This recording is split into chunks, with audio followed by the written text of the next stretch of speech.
এই জমিনের মধ্যে কত রকম তিনি মুসিবত দিবেন, বিপদ দিবেন পরীক্ষা করার জন্য।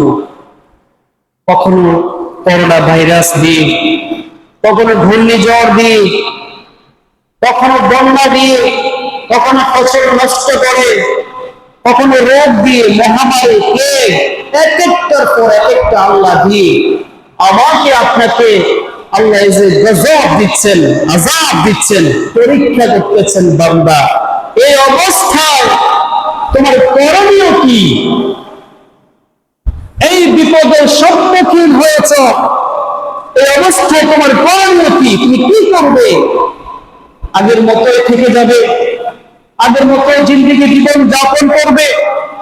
আগের মতো তুমি আনন্দ চিত্তে চলাফেরা করবে? নাকি এই আল্লাহ বিপদ দিয়েছে, মুসিবত দিয়েছে, আযাব দিয়েছে, এর থেকে আমাকে শিক্ষা নিয়ে বাকি জীবনটাকে আমি সুন্দরভাবে পরিচালনা করব, বাকি জীবনটাকে আমি আল্লাহর পথে পরিচালিত করব। যে আল্লাহ এই বন্যা থেকে আমাকে রক্ষা করেছেন, এই করোনা থেকে আমাকে রক্ষা করেছেন, এই বিভিন্ন আযাব থেকে আমাকে জীবন বাঁচিয়ে রেখেছেন, সে আল্লাহর গোলামি না করে আমি আপনি দুনিয়ার মত্ত হয়ে, দুনিয়ার মোহ মায়ায় পড়ে সে আল্লাহর কাজ আমরা কেউ করতেছি না। আল্লাহ তাবারক ওয়া তাআলা আমাকে আপনাকে আর কিভাবে তিনি পরীক্ষা করবেন, সতর্কবাণী তিনি আর আমাকে আপনাকে কিভাবে দিবেন? এই জন্য আল্লাহ তাবারক ওয়া তাআলা কোরআনুল কারীমে ইরশাদ ফরমান, যাহারাল ফাসাদু ফিল বাররি ওয়াল বাহরি বিমা কাসাবাত আইদিন নাস। জলে এবং স্থলে, এই জমিনের মধ্যে যাহা কিছু তোমরা দেখো, আমি তোমাদেরকে মহামারী দেই, আমি করোনা ভাইরাস দেই, আমি তোমাদেরকে কলেরা দেই, আমি বন্যা দিই, আমি ফসল নষ্ট করে দিই। বান্দা একটা জিনিস মনে রাখবা, যাহারাল ফাসাদু ফিল বাররি ওয়াল বাহরি বিমা কাসাবাত আইদিন নাস, এ যা কিছু হচ্ছে সব তোমার হাতের কামাই।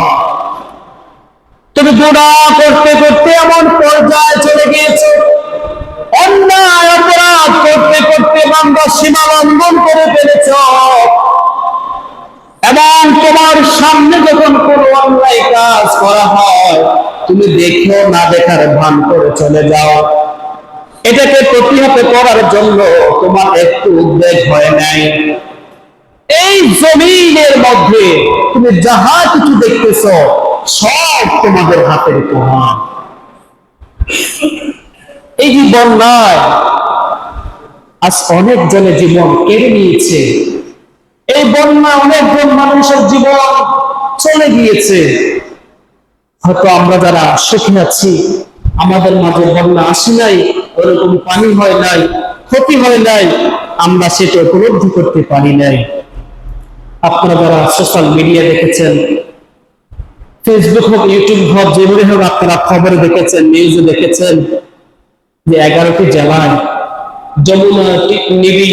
যমুনা টিভিতে যে একটা নিউজ দিয়েছে, খবর দিয়েছে 24 তারিখের ঘটনায়। 24 তারিখেই যে 11টি জেলা বন্যা পানি উঠেছে, তখনই 49,11,159টা পরিবার পানির সাথে যুদ্ধ করতেছে। তাহলে আমি নিজেও গত শনিবারে কোন এক কাজে ফেনীতে আসতে হয়েছে, অবস্থা দেখে চোখের পানি ধরে রাখতে পারিনি। নিজের চোখের সামনে লাশ ভেসে যাচ্ছে, স্রোতে এমন ভাবে নিয়ে যাচ্ছে, কত ছোট মানুষ, বয়স্ক মানুষ, পুরুষ। জানাজা পানির মধ্যে 2-3 জন দাঁড়িয়ে জানাজা থেকে দিয়েছে, কিন্তু দাফন কোথায় করবে? একটু মাটির খোঁজ, মাটি নেই, পানির মধ্যে, কলা গাছের মধ্যে ধরে পানির মধ্যে ছেড়ে দিয়েছে। আর অনেক মানুষের জানাজা দূরের কথা, স্রোতে তাকে কোথায় নিয়ে গেছে তার হদিশ আজও পাওয়া যায় নাই। কি করুণ একটা অবস্থা, করুণ একটা অবস্থা। বিশেষ করে পরশুরা, ফুলগাজী, ছাগলনাইয়ার যে একটা অবস্থা, কুমিল্লা, মুরাদনগর, বুড়িচর, ওইদিকের কি একটা অবস্থা, নোয়াখালীতে। আল্লাহ তাবারক ওয়া তাআলা পরীক্ষা করতেছেন, বান্দা আমি এক এক সময় এক একটা দুর্যোগ দিয়ে তোমাদেরকে পরীক্ষা করব। দেখেন এখান থেকে আমাদের শিক্ষণীয় বিষয়টা কি?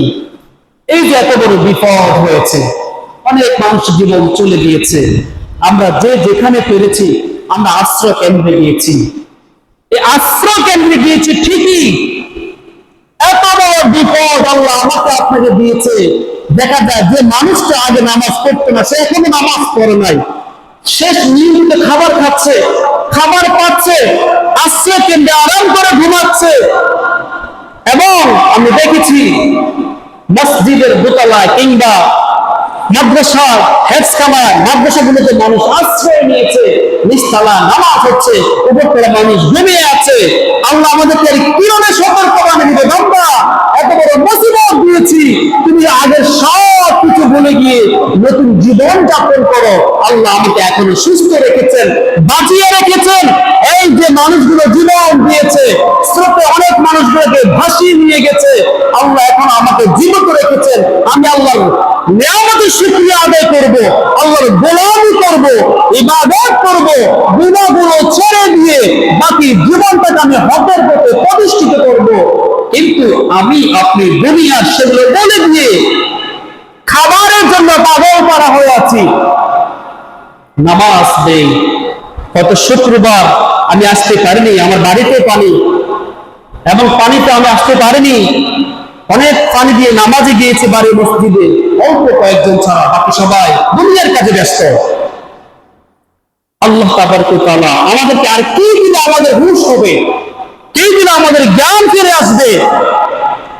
যে করোনা ভাইরাস দিয়েছে, প্রথম মসজিদে 3-4টা জামাতে হয়েছে, আস্তে আস্তে করে যখন করোনা দেখছে মানুষ, করোনাও যাচ্ছে না, মানুষও মরতেছে না, আস্তে আবার নামাজ ছেড়ে দিয়েছে। এই হলো আমাদের অবস্থা।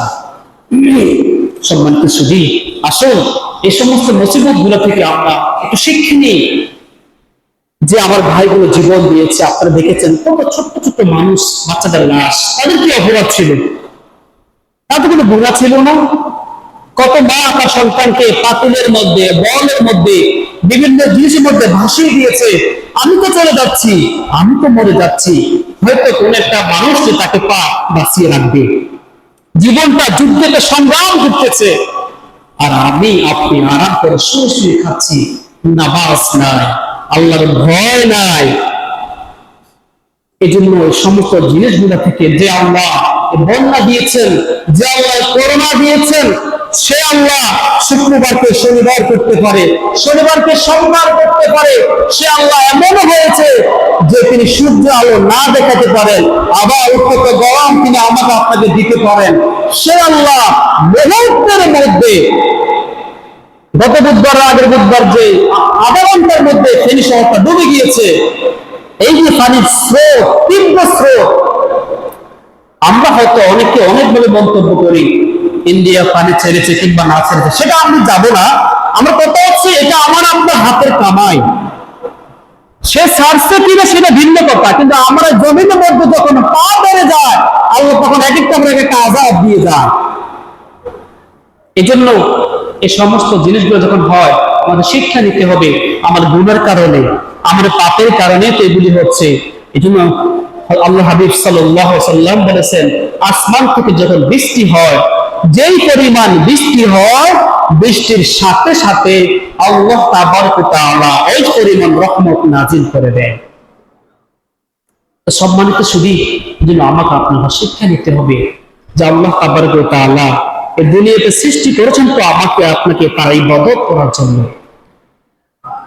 এই জন্য আল্লাহ তাবারক ওয়া তাআলা বলছেন, ওয়াল আসর ইন্নাল ইনসানা লাফি খুসর, যুগের কসম, ইন্নাল ইনসানা লাফি খুসর, নিশ্চয় মানুষ ক্ষতির মধ্যে রয়েছে। আয়াতের তাফসীরে এসেছে ফি তিজারাতিহি, ব্যবসায়ীর ক্ষেত্রে ক্ষতির মধ্যে রয়েছে।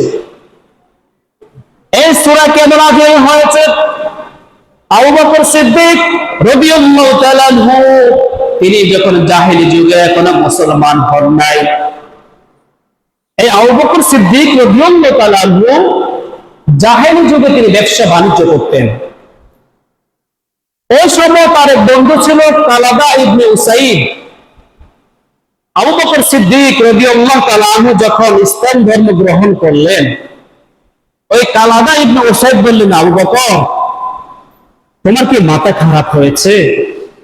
নিজের ধর্ম, নিজের বর্ণ ছেড়ে দিয়ে অন্য ধর্মে চলে গেলে এখন তো তোমার ব্যবসা গুলো লোকসান হচ্ছে, দুনিয়াও হারাইলা, তুমি সম্পদও হারাইলা, তোমার তো দুদিক দিয়ে ক্ষতি হয়ে গেল।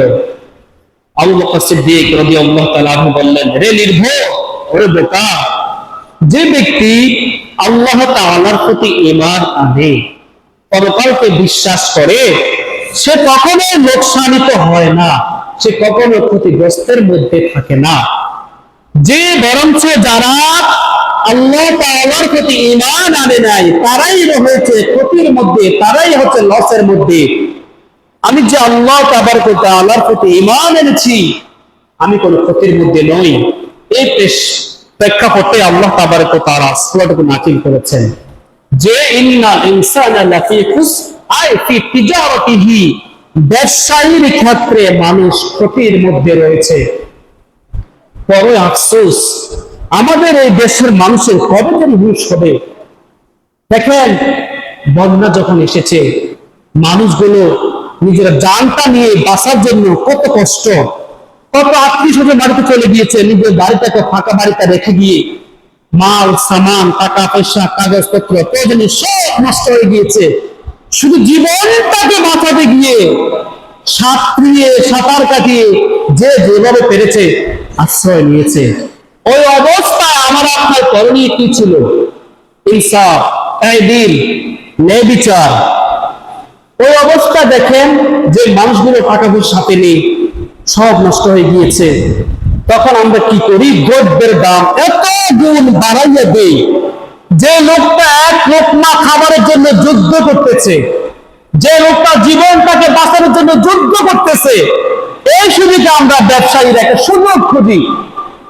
5 টাকার মোমবাতি ফেলিতে 40 টাকা বিক্রি হয়েছে, তারপরও মোমবাতি পাই নাই, 40 টাকা। অথচ তার ঘরে আলো নেই, একটু আলোর জন্য একটা মোমবাতি কিনতে দিয়েছে, সেখানে সিন্ডিকেট করে বসে আছে। কিভাবে আপনি মানুষদেরকে একটু সহযোগিতা করবেন? তার জীবনটা চলে যাচ্ছে, পরিবারটা পানির সাথে মারা যাচ্ছে। আমি আপনি যতটুকু সম্ভব হোক একটু খেদমত করবো, সহযোগিতা করবো, টাকা দিয়ে, পয়সা দিয়ে, অর্থ দিয়ে, শ্রম, মেধা, বুদ্ধি, পরামর্শ, যেভাবে হোক আমি পরামর্শ দিয়ে তাকে সহযোগিতা করবো। কিন্তু আমাদের দেশের ব্যবসায়ীরা এই একটা সুযোগ খুঁজিয়ে দ্রব্যের দাম অনেক গুণ বাড়িয়ে দেয়। আল্লাহ তাদের জন্য বলতেছেন, ইন্নাল ইনসানা লাফি খুসর, আই ফি তিজারাতিহি, ওই ব্যবসায়ীরা এই ক্ষতিগ্রস্তের মধ্যে রয়েছে যারা সুযোগ বুঝে মূল্যের দাম বাড়িয়ে দেয়, দ্রব্যের দাম বাড়িয়ে দেয়, অসহায় মানুষগুলোকে তারা কষ্ট দিতে থাকে। কোন জিনিস? প্রত্যেকটা জিনিস দাম বাড়িয়ে ফেলছে। এরপরে যারা ড্রাইভার, আফসোস, 10 টাকার ভাড়া 100 টাকা, উঠলে ওঠে, না উঠলে নাই। কি হচ্ছে আমাদের দেশে? আল্লাহ আযাব দিবে না কেন? গজব দিবে না কেন? কোথায় আপনি একটু মানুষকে সহযোগিতা করবেন? আপনি যদি পারেন আপনি সহযোগিতা করেন, ফ্রি সার্ভিস দেন। যদি না পারেন আপনার যে ন্যায্য মূল্য আপনি সেটা নিয়ে যান। আমি গত পরশু ফেনী থেকে লস্করহাট আসবো, 30 টাকার ভাড়া, 100 টাকা দাবি করে বসে আছে। অথচ তখন কোনো রাস্তা পানি নাই, 100 টাকা। আর যখন পানি ছিল 400, 500, যার থেকে যেমনি পাচ্ছে নিয়ে গেছে। অথচ মানুষগুলা জীবন যুদ্ধ করতেছে একটু বাঁচার জন্য। ওই অবস্থা আমরা কি করি? কি করি আমরা? কেন এগুলি হচ্ছে? এই জন্য আমাদেরকে আল্লাহ পাক একটা করে একটা আযাব দিচ্ছেন, গজব দিচ্ছেন, কিন্তু আমাদের সেগুলো শিক্ষা হচ্ছে না। আমার দরকার টাকা, আমার দরকার টাকা, এই সুযোগে আমি অনেক ব্যবসা করে নিই, অথচ এটা বুঝে না। কোন কারণে হয়তো আমার দোকানে আগুন লেগে আমার পুরো দোকানটা শেষ। ওই যে জুলুম করেছে মানুষের প্রতি, 10 টাকার দাম 100 টাকা, 5 টাকার মোমবাতি 40 টাকা, এখন পেঁয়াজ আবার 130, 40 হয়ে যাচ্ছে, করে ফেলেছে। আলু কোথাও 100 টাকা বিক্রি হচ্ছে, কোথাও 80 টাকা বিক্রি হচ্ছে। ছাগল নাইতে আলু 120 টাকা বিক্রি হয়েছে। দেখেন, মানুষ জীবনটা যুদ্ধ করতেছে বাঁচার জন্য, আর আমরা এই সুযোগে টাকার পাহাড় গড়াচ্ছি। এই জন্য আল্লাহ তাআলা আমার আপনার থেকে মুসিবত দিচ্ছেন। এই জন্য আল্লাহ পাক বলছেন, ইন্নাল ইনসানা লাফি খুসর ইল্লাল্লাযীনা আমানু ওয়া আমিলুস সালিহাত। নিশ্চয় যারা ঈমান আনে, ঈমান আনার পরে যারা সৎ কাজ করে, এই আয়াতের তাফসীরে আছে ফালইয়াসরু ফি খুসরান। যারা ঈমান এনেছে, ঈমান আনার পরে সৎ কাজ করেছে, ওই কঠিন অবস্থা, দুর্যোগের অবস্থা, মূল্যের দাম বাড়িয়ে দেয় নাই, দ্রব্যের দাম বাড়িয়ে দেয় নাই, মানুষদেরকে কষ্ট দেয় না, জুলুম করে নাই, তাদের সম্পর্কে বলতেছেন ফালইয়াসরু ফি খুসরান। ওই ব্যক্তিরা কখনো ক্ষতিগ্রস্ত হবে না, তারা কখনোই ক্ষতিগ্রস্তের মধ্যে নয়। মানুষ বিপদে আছে, আপনি সহযোগিতা করবেন যেভাবে পারেন, অর্থ, শ্রম, মেধা, বুদ্ধি, পরামর্শ, যেভাবে পারেন প্রাণ দিয়ে হোক আপনি সহযোগিতা করবেন। কিন্তু আপনি জুলুম করতেছি, ডাকাত চুরি করে, আর আমরা তার সাথে বড় ডাকাতি করি। এরপর দেখে আপনারা যারা সোশ্যাল মিডিয়া দেখেছেন দেশের এই ভয়াবহ অবস্থা, আমরা যারা গ্রামগঞ্জে ছিলাম আমরা ঘুমাতে পারি নাই। এমনিতে মানুষ চতুর্পাশে পানিতে ভাসতেছে, এদিকে আবার ডাকাতরা ডাকাতি করতেছে। কেমন মানুষ, কত বড় জালেম, কত বড় জালেম আমরা। মানুষ সব বন্ধায় নিয়ে গেছে, তারপরে আমরা তার বাড়িতে ডাকাতি করতেছি। দেখা যারা বিল্ডিং বাড়িতে আছেন বা কিংবা যাদের বাড়িগুলো পানিতে তলিয়ে গিয়েছে, তারা আছে আশ্রয় কেন্দ্রে, এদিকে বাড়ি ফাঁকা, কোনো মানুষ নেই, সব ডাকাতরা নিয়ে যাচ্ছে। কি অদ্ভুত দেশে আমরা বসবাস করি। এই জন্য আল্লাহ পাক একের পর এক আমাদেরকে বন্যা, করোনা, সিডা, আয়লা, এভাবে একটা একটা আমাকে দিচ্ছেন। আমাদের সব হাতের কামাই, আমাদের শিক্ষা হয় না, আমাদের এই জাতির শিক্ষা হচ্ছে না। এই জন্য বন্যা থেকে আমাকে আপনার শিক্ষা নিতে হবে। এই জন্য আল্লাহ বলছেন, ইন্নাল্লাযীনা আমানু ওয়া আমিলুস সালিহাত ফালইয়াসরু ফি খুসরান। যারা ঈমান আনে, ঈমান আনা করে সৎ কাজ করে, মিথ্যা কথা বলবে না, জুলুম করবে না, অসহায় মানুষের সম্পদ লুণ্ঠন করবে না, মানুষের প্রাণগুলো চুরি করে নিয়ে যাবে না, মানুষকে বাড়িয়ে দেবে না, দ্রব্যের মূল্য বাড়িয়ে দেবে না, তারাই হচ্ছে মূলত আসল মানুষ। ওয়া তাওয়াসাউ বিল হাক্কি ওয়া তাওয়াসাউ বিস সাবরি। একে অপরকে সত্যের জন্য উপদেশ দিবে, একে অপরকে সবরের জন্য উপদেশ দিবে। এই আয়াত থেকে আমাকে আপনাকে 4টা গুণ, 4টা কাজ আমাকে আপনাকে করতে হবে।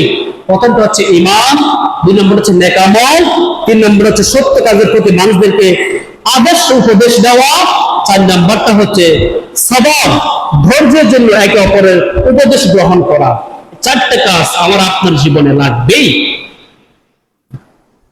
ঈমান যদি আমরা আল্লাহর প্রতি আনি, যেহেতু ইসলাম ধর্ম ছাড়া ওয়া মান ইয়াবতাগি গায়রাল ইসলামি দীনা ফালা ইউকবালা মিনহু, যেহেতু ইসলাম ধর্ম ছাড়া কোন ধর্মই আল্লাহর কাছে গ্রহণীয় নয়, গ্রহণযোগ্য নয়। এজন্য ঈমান আনতে হবে আল্লাহর প্রতি, আমানতু বিল্লাহি ওয়া মালাইকাতিহি ওয়া কুতুবিহি ওয়া রাসূলিহি, এই যে জিনিসগুলো হচ্ছে আমাদের আপনাকে ঈমান আনতে হবে। ঈমান আর পরেই হচ্ছে ওয়া আমিলুস সালিহাত, নেক কাজ করা। নেক কাজ করতেই হবে, সুখে দুঃখে, সুস্থ অসুস্থ, যেখানেই আছি, যে অবস্থায় আছি, আমাকে আপনাকে নেক আমল করতেই হবে। এজন্য সম্মানিত সুধী, আল্লাহ তাবারক ওয়া তাআলা আমাদেরকে যতই মুসিবত দেয়, আল্লাহর যে ফজিলত গুলি, আল্লাহ পাকের যে নিয়ামত গুলি, আল্লাহ পাক যে আমাদেরকে নামাজ দিয়েছেন এবং যে ফরজ বিধানগুলো দিয়েছেন, ছাড়া যাবে না। যত বড় মুসিবতে হোক, আপনি নামাজ পড়ে আল্লাহর কাছে দোয়া করবেন। আর আমরা নামাজ না পড়ে হায় চিৎকার, আওয়াজ, চিল্লায় চিল্লে শুরু করে দিই না। আল্লাহর কাছে যখন আমরা কোনো কিছু চাইবো, নামাজ পড়ে, নামাজের মাধ্যমে তো আল্লাহর কাছে চাইতে হবে, নামাজের পরে দোয়া করতে হবে, আল্লাহর কাছে চাইতে হবে। এইগুলো হচ্ছে আমার আপনার কাজ, কিন্তু আমাদের এই শিক্ষা হচ্ছে না। এই জন্য সম্মানিত সুধী, এখনো সময় আছে ভালো হওয়ার, অপরজন আমি ক্ষতি করব না। 3 নম্বর হচ্ছে ওয়া তাওয়াসাউ বিল হক, একে অপরকে সত্যের ভালোর জন্য পরামর্শ দেব। বাবা এটা করিও না, এটা ভালো না, বাবা এটা করো, এটা ভালো। এই যে মনে করেন যে সমস্ত ব্যবসায়ীরা আজকে এইভাবে করেছে, কিন্তু আমরা সবাই এক থাকতাম যে বাবা এটা আসলে উচিত নয়, তারা কষ্ট পাচ্ছে, না খেয়ে পড়ে আছে। যদি পারো কিছু কম রাখো, আর যদি সম্ভব না হয় ন্যায্য মূল্যটা তুমি রাখো। তাহলে এক্ষেত্রে আমার আপনার দরকার ছিল সবাইকে সৎ উপদেশটা দেওয়া, কিন্তু আমরা সেটা করি নাই। না করলে ওই যে এলাকাতে একজন পাপ করেছে, যদি বাকিরা সবাই সেই পাপের জন্য তাকে বিচার না করা হয়, আল্লাহ হাবিব সাল্লাল্লাহু আলাইহি ওয়াসাল্লাম বলেছেন, যখন কোনো পাপী অপরাধ করে, অপরাধ করার পর তাকে হুদুদ, তাকে একটা শাস্তি নির্ধারণ করা হয়েছে। ওই শাস্তি নির্ধারণ করার পরে তাকে শাস্তি দেওয়া হয়েছে। আল্লাহ হাবিব সাল্লাল্লাহু আলাইহি ওয়াসাল্লাম বলেছেন 40 দিন বৃষ্টি হওয়া যেরকম রহমত, যেহেতু আমরা জানি আরো বাসীদের বৃষ্টি হয় না, বৃষ্টি হওয়া বিশেষ কারণে নিয়ামত। এই জন্য রাসূল বলেছেন 40 দিন বৃষ্টি হওয়া যেরকম রহমত, তার সাথে আরো বড় রহমত হচ্ছে, তার সাথে আরো বড় নিয়ামত হচ্ছে যে একটা পাপের জন্য একটা পাপীকে যখন শাস্তি দেওয়া হয়, ওই শাস্তিটা 40 দিন রহমতের সাথে আরো বড় ফজিলতপূর্ণ। কেন? আপনি যখন একটা পাপের জন্য একটা পাপীকে শাস্তি দিবেন, দেখা যায় সে পাপ তার কখনো করবে না, বাকিরাও সতর্ক হয়ে যাবে যে আমি যদি কাজটা করি আমাকে তো শাস্তিটা দেওয়া হবে।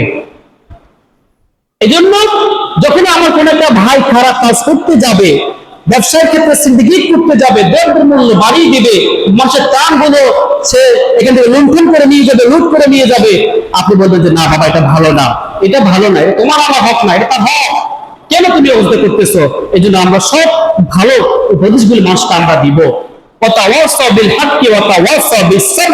এবং ধৈর্য, যখন যখন কোন মুসিবত আসুক কোন মানুষের কাছে নয়, আমরা আল্লাহর কাছে বলবো এবং ধৈর্য ধরবো, নামাজ পড়বো, আল্লাহর ইবাদত করবো, ইবাদতের মাধ্যমে আমরা আল্লাহর কাছে সবকিছু আমরা বিনীত আবেদন, নিবেদন, আরজি, তামান্না, আকাঙ্ক্ষা, আশা সব আমরা আল্লাহর কাছে ব্যক্ত করবো। আপনি ধৈর্য ধরুন, আপনি সবর করুন, আপনি সত্যের পথে থাকেন, আল্লাহ অবশ্যই আপনাকে বিজয় দিবেন। এই জন্য আমরা কি করি? আজকে আমরা দুনিয়ার মত্ত হয়ে এই জন্য বিচার আমরা ছেড়ে দিয়েছি। এই জন্য আল্লাহ তাবারক ওয়া তাআলা কোরআনুল কারীমে বলেছেন ফাইন্না মাআল উসরি ইসরা, ইন্না মাআল উসরি ইসরা, নিশ্চয়ই কষ্টের পর সুখ আছে, সংকীর্ণের পর বিশালতা আছে। এই যে আল্লাহ সামান্য কয়েকদিন আমাদেরকে বৃষ্টি দিয়েছেন, একটু কষ্ট দিয়েছেন, আপনি একটু ধৈর্য ধরেন, এরপর আল্লাহ বিশাল নিয়ামত রেখে দিয়েছেন। আল্লাহ নিজে বলেছেন ফাইন্না মাআল উসরি ইসরা, নিশ্চয়ই কষ্টের পর সুখ রয়েছে, নিশ্চয়ই সংকীর্ণতার পর বিশালতা রয়েছে, আল্লাহ নিজে বলে দিয়েছেন। তাহলে এই অবস্থায় গুনার কাজ করা যাবে না, পাপ কাজ করা যাবে না, নেক আমল করতে হবে, সৎ কাজের আদেশ দিতে হবে, নিজেও সৎ কাজ করবে, ভালো উপদেশ দিব এবং সবর করব, ধৈর্য ধরব। আল্লাহ মুসিবত দিয়েছে, বিপদ দিয়েছে, আল্লাহ উদ্ধার করবে। হ্যাঁ, হয়তো অনেক সময় আমাদের ক্ষয়ক্ষতি হয়, এটা থেকে আমাদেরকে শিক্ষা নিতে হবে। আল্লাহ যে কোনো মুহূর্তে অনেক কিছু করতে পারেন। যে আল্লাহ আমাকে আপনাকে এত কিছু দিতে পেরেছেন, তিনি অবশ্যই মুহূর্তের মধ্যে গিয়ে আবার নিতে পারেন। এজন্য সদা সর্বদাই যে যে অবস্থায় থাকি আমরা শুধু আল্লাহর কাছে সবর করব, আল্লাহর কাছে চাইবো, আল্লাহ আমাকে বিপদ হয়েছে, তুমি আমাকে রহম করো, রক্ষা করো। এই জন্য আগে কি করতে হবে? যত বড় মুসিবত আসুক, বিপদ আসুক, নামাজ ছাড়া যাবে না, নামাজ ছাড়া যাবে না। আশ্রয় কেন্দ্রে আমরা বসে আছি, বসে শুধু খাচ্ছি আর খাচ্ছি, খাচ্ছি আর খাচ্ছি, নামাজের সাথে দেখা নেই, আল্লাহর বিধানগুলির সাথে আমাদের কোনো দেখা নেই, তাহলে আল্লাহ পাক আরো আমাদেরকে বড় মুসিবত দিবেন, বিপদ দিবেন। এই জন্য যহরাল ফাসাদু ফিল বাররি ওয়াল বাহরি বিমা কাসাবাত আইদিন নাস, বুঝতে হবে জমিনের মধ্যে, জলে এবং স্থলে যাই কিছু হচ্ছে, যত বিপদ হচ্ছে, আযাব হচ্ছে, সব আমার আপনার কারণেই হচ্ছে। জমিনের মধ্যে যখন গুনাহ বেড়ে যায়, অপরাধ বেড়ে যায়, পাপ কাজ বেড়ে যায়, পাপাচার বেড়ে যায়, তখন আল্লাহ পাক সেখানে এক এক রকম, এক একবার এক এক রকম আল্লাহ আযাব দেন, গজব দেন। সেখান থেকে আমাকে আপনাকে শিক্ষা নিতে হবে যে না, এগুলো আমার কারণে হচ্ছে, আমাদের কারণেই হচ্ছে। আমি আমার সমাজ থেকে আমি গুনাহ মুক্ত কলুষিত করতে হবে, পাপ মুক্ত এলাকা হিসেবে গঠন করতে হবে, আমি ন্যায় বিচার প্রতিষ্ঠা করতে হবে। যেরকম ভাবে ওমর রাদিয়াল্লাহু আনহু থেকে শুরু করে সাহাবায়ে কেরাম, নবী সহ তারা কিভাবে ন্যায় বিচার প্রতিষ্ঠা করেছেন, যতক্ষণ পর্যন্ত ন্যায় বিচার প্রতিষ্ঠা করবেন না, সেই সমাজের মধ্যে রহমত আশা কখনোই করা যাবে না। আমি নিজে সঠিক পথে চলবো, বাকিদেরকে সঠিক পথে চালানোর জন্য আমাকে আপনার কাজ করতে হবে। হযরত ওমর রাদিয়াল্লাহু তাআলা একবার তিনি একটি